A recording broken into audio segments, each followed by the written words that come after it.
Okay, so let's dive in. Picture this. It's the 100-day mark for President Trump. Normally a time for reflection, right?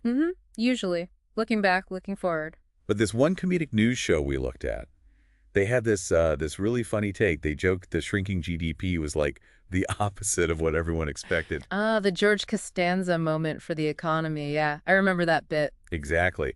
And what's interesting for our deep dive today is we're not just looking at the raw interview Trump gave ABC News around then. Right, we're looking at how this specific comedy show framed it, how they interpreted that interview with Terry Moran. Yeah, it gives us this sort of secondhand perspective, which is kind of fascinating in itself. It is. Our goal isn't really to, fact check every single thing from back then. No, definitely not. It's more about unpacking what moments from that interview really jumped out, how they were presented for laughs, but also what that tells us about the general vibe at the time. We're sort of exploring a media moment, seeing how comedy reflected or maybe even shaped perception. And, looking at politics through comedy, it often highlights what really sticks in the public mind. What are the underlying assumptions? True. And this particular show, they didn't just focus on the interview itself, did they? They also touched on the wider reaction to the first 100 days. Yeah, they brought up the divided opinions, the polls showing, well, his historically low approval ratings for Trump at that point.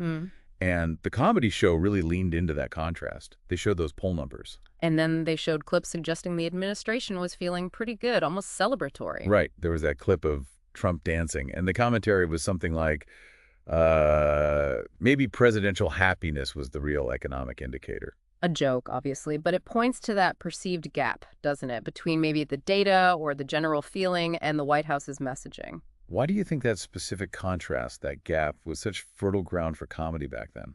Well, I think people generally want things to line up, right? What leaders say versus what people feel is happening. When there's a disconnect, especially early on, It stands out. it really does. And it becomes easy material for commentary, serious, or in this case, comedic.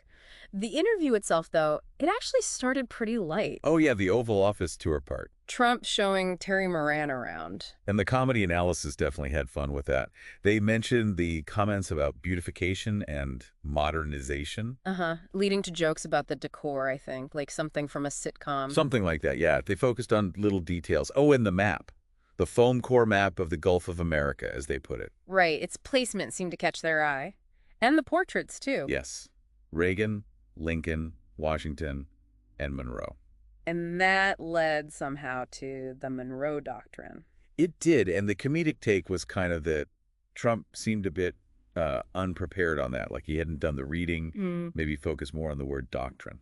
It's funny how those small moments get amplified in analysis like this. They use it to paint a bigger picture, maybe about his grasp of history or context. Right. And from there, the analysis shifted, got a bit more serious. He talked about the Declaration of Independence. Ah, yes.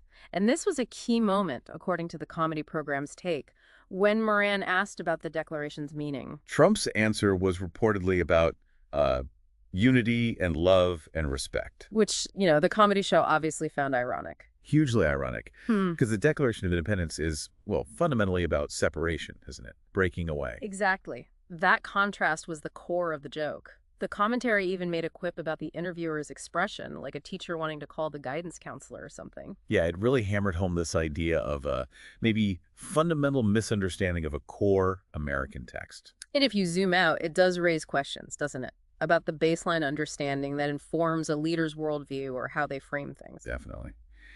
Then the interview and the comedy analysis moved towards policy. Specifically, the trade situation with China. Right, which was becoming a big topic then. Analysts were already starting to worry about the cost to American families. And the comedy show highlighted those concerns.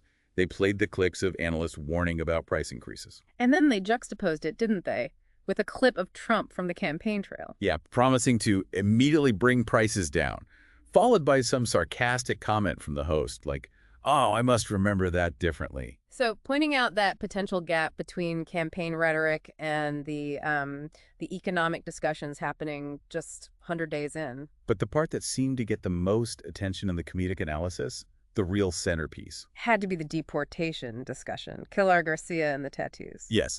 So the core issue seemed to be Trump asserting that Garcia's MS-13 gang affiliation was obvious from his tattoos. Right, and suggesting that maybe due process wasn't quite as necessary because the tattoos were supposedly so clear. But the interviewer, Moran, pushed back.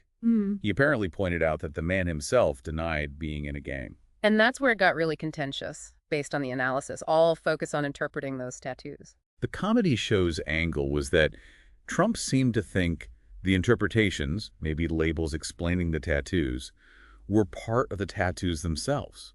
Like they were literally printed on him. They used that analogy, didn't they? Comparing it to looking at a map and thinking the words Gulf of America are actually written on the water itself. Yeah, it was a pretty vivid way to frame it, highlighting how someone might see visual information through a filter of what they already believe. Definitely. And the analysis noted that even when Moran tried to shift the topic, I think, to Ukraine, Crow kept bringing it back to the tattoos. He seemed really stuck on that point. a reluctance to let it go, even when challenged. That level of certainty, despite the pushback, was clearly something the comedic analysis found noteworthy. It really was. And they even highlighted what they called a moment of vulnerability. Oh, right, where Yeah. Trump apparently suggested Moran should just sort of agree with him about the tattoos so they could move on. Yeah, portrayed as maybe an attempt to sidestep further questioning on that specific contentious point. It just really drives home that whole theme of different people looking at the same thing, in this case a photo, and seeing completely different realities. So yeah, the main takeaway, at least as presented by this comedic lens on the interview, seems to be exactly that.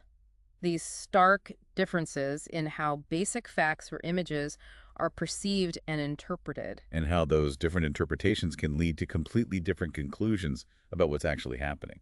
Which leads us to a final thought for you, listening at home. Yeah, something to chew on. When you look at a piece of information, could be an image, a news report, anything, and someone else sees it completely differently, what's going on there? What factors, maybe conscious or unconscious, lead you both down such different paths from the same starting point? And what does that mean for how we talk to each other? How public discourse even functions, when basic interpretations of reality can diverge so much? How much weight do we give to evidence versus belief?